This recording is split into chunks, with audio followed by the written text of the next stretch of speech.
ವೇದ ಓದಿದರೆ ಸಾಕೆ, ಶಾಸ್ತ್ರ ಗೊತ್ತಿದ್ದರೆ ಸಾಕೆ, ಹಾಗಾದರೆ ಶರಣರು ಯಾಕೆ ಅನುಭವವೇ ಸತ್ಯ ಎಂದು ಹೇಳಿದರು? ವೇದ, ಶಾಸ್ತ್ರ, ಪುರಾಣ, ಆಗಮಗಳ ಬಗ್ಗೆ ಶರಣರು ನೋಡಿದ್ದು ಗ್ರಂಥದ ಕಣ್ಣಿಂದಲ್ಲ, ಸ್ವಾನುಭವದ ಬೆಳಕಿನಲ್ಲಿ. ಈ ವಿಡಿಯೋದಲ್ಲಿ ವಾದವಿಲ್ಲ, ಶಬ್ದಜಾಲವಿಲ್ಲ, ಬದುಕಿಗೆ ತಾಗುವ ವಚನದ ಮಾತು ಮಾತ್ರ. ವೇದ, ಶಾಸ್ತ್ರ, ಪುರಾಣ, ಆಗಮಗಳ ಬಗ್ಗೆ ಶರಣರು ವಾದ ಮಾಡಲಿಲ್ಲ, ಅನುಭವದಿಂದ ಮಾತನಾಡಿದರು. ಈಗೋ ಆ ಅನುಭವದ ಧ್ವನಿಯಲ್ಲಿ 5 ವಚನಗಳು. ವಚನ 1. ವೇದ ವೇದಿಸಲರಿಯದೆ ಕೆಟ್ಟವು, ಶಾಸ್ತ್ರ ಸಾಧಿಸಲರಿಯದೆ ಕೆಟ್ಟವು, ಆಗಮ ಆಗು ಹೋಗಲರಿಯದೆ ಕೆಟ್ಟವು, ಪುರಾಣ ಪೂರೈಸಲರಿಯದೆ ಕೆಟ್ಟವು, ಹಿರಿಯರು ತಮ್ಮ ತಾವು ಅರಿಯದೆ ಕೆಟ್ಟರು, ತಮ್ಮ ಬುದ್ಧಿ ತಮ್ಮನ್ನೇ ತಿಂದಿತ್ತು ನಿಮ್ಮನ್ನೆತ್ತಬಲ್ಲರೋ ಗುಹೇಶ್ವರ. ತಮ್ಮ ಬುದ್ಧಿ ತಮ್ಮನ್ನೇ ತಿಂದಿತ್ತು ನಿಮ್ಮನ್ನೆತ್ತಬಲ್ಲರೋ ಗುಹೇಶ್ವರ. ಇದು ಅಲ್ಲಮ ಪ್ರಭುದೇವರ ಅತಿ ತೀಕ್ಷ್ಣವಾದ ಆತ್ಮವೈಖರಿ ತುಂಬಿದ ವಚನ. ಅಲ್ಲಮ ಪ್ರಭುದೇವರು ಗುಹೇಶ್ವರ ಎಂಬ ಅಂಕಿತ ನಾಮದೊಂದಿಗೆ ವಚನಗಳನ್ನು ರಚಿಸಿದ್ದಾರೆ. ಅಲ್ಲಮ ಪ್ರಭುದೇವರು ಈ ಆಳವಾದ ವಚನದಲ್ಲಿ ಅವರು ವೇದ, ಶಾಸ್ತ್ರ, ಆಗಮ ಮತ್ತು ಪುರಾಣಗಳ ಕುರಿತು ಗಂಭೀರ ಸಂದೇಶವನ್ನು ನೀಡುತ್ತಾರೆ.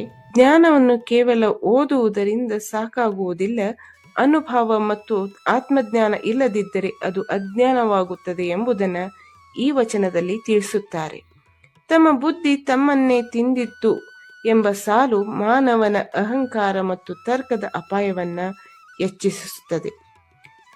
ವಚನ 2. ಆದಿ ಅನಾದಿ ಎಂದು ಗಾದೆಯ ಮಾತು ನುಡಿದಾಡುವರೆಲ್ಲ ಇವೆರಡರ ಮಧ್ಯದಲ್ಲಿಪ್ಪ ಮಾಯಾ ಪ್ರಪಂಚನೆ ಅಳೆಯುತ್ತ ಸುರಿಯುತ್ತಿಪ್ಪರಲ್ಲದೆ ಆದಿಯಿಂದ ತತ್ತಲಾರು ಬಲ್ಲರು, ಅನಾದಿಯಿಂದ ತತ್ತಲಾರು ಬಲ್ಲರು. ಇದರ ಭೇದಾದಿ ಭೇದವ ಮುನ್ನಿನ ಆದ್ಯರು ಬಲ್ಲರಲ್ಲದೆ ಸಾಧಕರಿಗಳವಲ್ಲ. ವೇದ, ಶಾಸ್ತ್ರಾಗಮ, ಪುರಾತರ ವಚನ ಬಹುಶ್ರುತಿ ಇದಿರಿಟ್ಟುಕೊಂಡು ಕೂಗಿಯಾಗಿ ಗೋಡೆ ಹಾಯಿಸುವ ಜಡವಾದಿಗಳ ಮಾತ ಮೆಚ್ಚರು ನಮ್ಮ ಶರಣರು. ಬಸವಪ್ರಿಯ ಕೂಡಲ ಚನ್ನಬಸವಣ್ಣ. ಹಡಪದ ಅಪ್ಪಣ್ಣನವರ ವಚನವಿದು. ಬಸವಪ್ರಿಯ ಕೂಡಲ ಚನ್ನಬಸವಣ್ಣ ಎಂಬ ಅಂಕಿತ ನಾಮದೊಂದಿಗೆ ಹಡಪದ ಅಪ್ಪಣ್ಣನವರು ವಚನಗಳನ್ನು ರಚಿಸಿದ್ದಾರೆ. ಬಹಳ ಗಂಭೀರವಾದ ಹಡಪದ ಅಪ್ಪಣ್ಣನವರ ಆತ್ಮಸಾರ ವಚನವಿದು. ಇದು ವಚನ ಪಂಥದ ಅನುಭವ ಪ್ರಾಮಾಣ್ಯವನ್ನ ನೇರವಾಗಿ ಘೋಷಿಸುವ ವಚನ. ಅಪ್ಪಣ್ಣನವರು ಈ ವಚನದಲ್ಲಿ ಆದಿ ಅನಾದಿ ಬಗ್ಗೆ ಮಾತಾಡುವುದು ಸುಲಭ, ಆದರೆ ಅದರ ಮಧ್ಯದಲ್ಲಿರುವ ಈ ಜೀವಿತ ಪ್ರಪಂಚವನ್ನು ಅರಿಯುವುದು ಮಾತ್ರ ದುರ್ಲಭ ಎಂದಿದ್ದಾರೆ. ವಚನ 3. ವೇದಂಗಳ ಹಿಂದೆ ಹರಿಯದಿರು, ಶಾಸ್ತ್ರಗಳ ಹಿಂದೆ ಸುಳಿಯದಿರು, ಪುರಾಣಗಳ ಹಿಂದೆ ಬಳಸದಿರು, ಆಗಮಗಳ ಹಿಂದೆ ತೊಳಲದಿರು, ಸೌರಾಷ್ಟ್ರ ಸೋಮೇಶ್ವರನ ಕೈ ಹಿಡಿದು ಶಬ್ದ ಜಾಲಂಗಳಿಗೆ ಬಳಲದಿರು. ಶರಣ ಆದಯ್ಯನವರ ವಚನವಿದು. ಆದಯ್ಯನವರು ಸೌರಾಷ್ಟ್ರ ಸೋಮೇಶ್ವರ ಎಂಬ ಅಂಕಿತ ನಾಮದೊಂದಿಗೆ ವಚನಗಳನ್ನು ರಚಿಸಿದ್ದಾರೆ.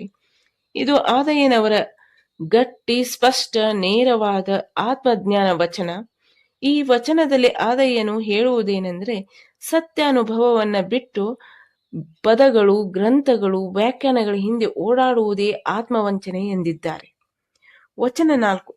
ಅಜಾತನ ನೊಲಿಸಿದೊಡೆ ಅದೇ ತರ ಮಂತ್ರ, ಅದೇ ತರ ಆಗಮ ಹೇಳಿರೋ, ಆಚಾರ್ಯ ಕೊಟ್ಟ ಶಲಾಕಿ ಯಾತರಲ್ಲಿ ನಚ್ಚುವಿರಿ. ಅದಾವ ಮುಖದಲ್ಲಿ ಲಿಂಗ ಬಂದಿಪ್ಪುದು, ರೂಪಿಲ್ಲದಾತ ನಿಮ್ಮ ಮಾತಿಂಗೆ ಬಂದಡೆ ಅದೇ ತರ ಮಾತಂದ ಅಂಬಿಗ ಚೌಡಯ್ಯ. ಇದು ಅಂಬಿಗರ ಚೌಡಯ್ಯನವರ ವಚನ. ಅಂಬಿಗರ ಚೌಡಯ್ಯನವರು ಅಂಬಿಗ ಚೌಡಯ್ಯ ಎಂಬ ಅಂಕಿತ ನಾಮದೊಂದಿಗೆ ವಚನಗಳನ್ನು ರಚಿಸಿದ್ದಾರೆ. ಈ ವಚನದಲ್ಲಿ ಚೌಡಯ್ಯನವರು ಮಂತ್ರ, ಆಗಮ, ಆಚಾರ, ಗುರು, ರೂಪ ಎಲ್ಲವನ್ನೂ ಪ್ರಶ್ನಿಸಿ ಅಜಾತನ ಅನುಭವ ಇಲ್ಲದಿದ್ದರೆ ಅವೆಲ್ಲ ಶೂನ್ಯ ಎಂದಿದ್ದಾರೆ. ವಚನ 5.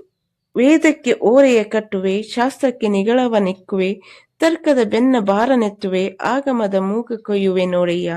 ಮಹಾದಾನಿ ಕೂಡಲ ಸಂಗಮ ದೇವ, ಮಾದಾರ ಚೆನ್ನಯ್ಯನ ಮನೆಯ ಮಗ ನಾನಯ್ಯ. ಬಸವಣ್ಣನವರ ವಚನವಿದು. ಕೂಡಲ ಸಂಗಮ ದೇವ ಎಂಬ ಅಂಕಿತ ನಾಮದೊಂದಿಗೆ ಬಸವಣ್ಣನವರು ವಚನಗಳನ್ನು ರಚಿಸಿದ್ದಾರೆ. ಮನುಷ್ಯರ ಒಗ್ಗಟ್ಟಿಗೆ ತಂಟೆ ಒಡ್ಡುವ ಎಲ್ಲವನ್ನೂ ತುಂಡರಿಸಬೇಕೆನ್ನುವ ಸಾತ್ವಿಕ ಕ್ರೋಧ ಮತ್ತು ಕ್ಷಾತ್ರ ತೇಜಸ್ಸು ಬಸವಣ್ಣನವರ ಈ ವಚನದಲ್ಲಿದೆ. ವೇದ, ಶಾಸ್ತ್ರ, ಪುರಾಣ, ಆಗಮಗಳ ಬಗ್ಗೆ ಬಸವಾದಿ ಶರಣರ ಸ್ವಾನುಭವದ ಮತ್ತಷ್ಟು ವಚನಗಳನ್ನು ನೋಡೋಣ. ಅದಕ್ಕಾಗಿ ಚಾನಲನ್ನು ಸಬ್ಸ್ಕ್ರೈಬ್ ಮಾಡಿರಿ, ಅಂದರೆ ನಿಮ್ಗೆ ಮುಂದಿನ ವಿಡಿಯೋ ನೋಟಿಫಿಕೇಶನ್ ದೊರೀತದೆ. ಹಾಗೆ ಈ ವಿಡಿಯೋ ಬಗ್ಗೆ ನಿಮ್ಮ ಅನಿಸಿಕೆಯನ್ನು ಕಮೆಂಟ್ ಮೂಲಕ ತಿಳಿಸಿ. ಶರಣರ ವಚನಗಳಿಗಾಗಿ ಚಾನಲನ್ನು ಸಪೋರ್ಟ್ ಮಾಡಿ, ಲೈಕ್ ಮಾಡಿ, ಶೇರ್ ಮಾಡಿ ಮತ್ತು ಸಬ್ಸ್ಕ್ರೈಬ್ ಮಾಡಿ. Thank you for watching.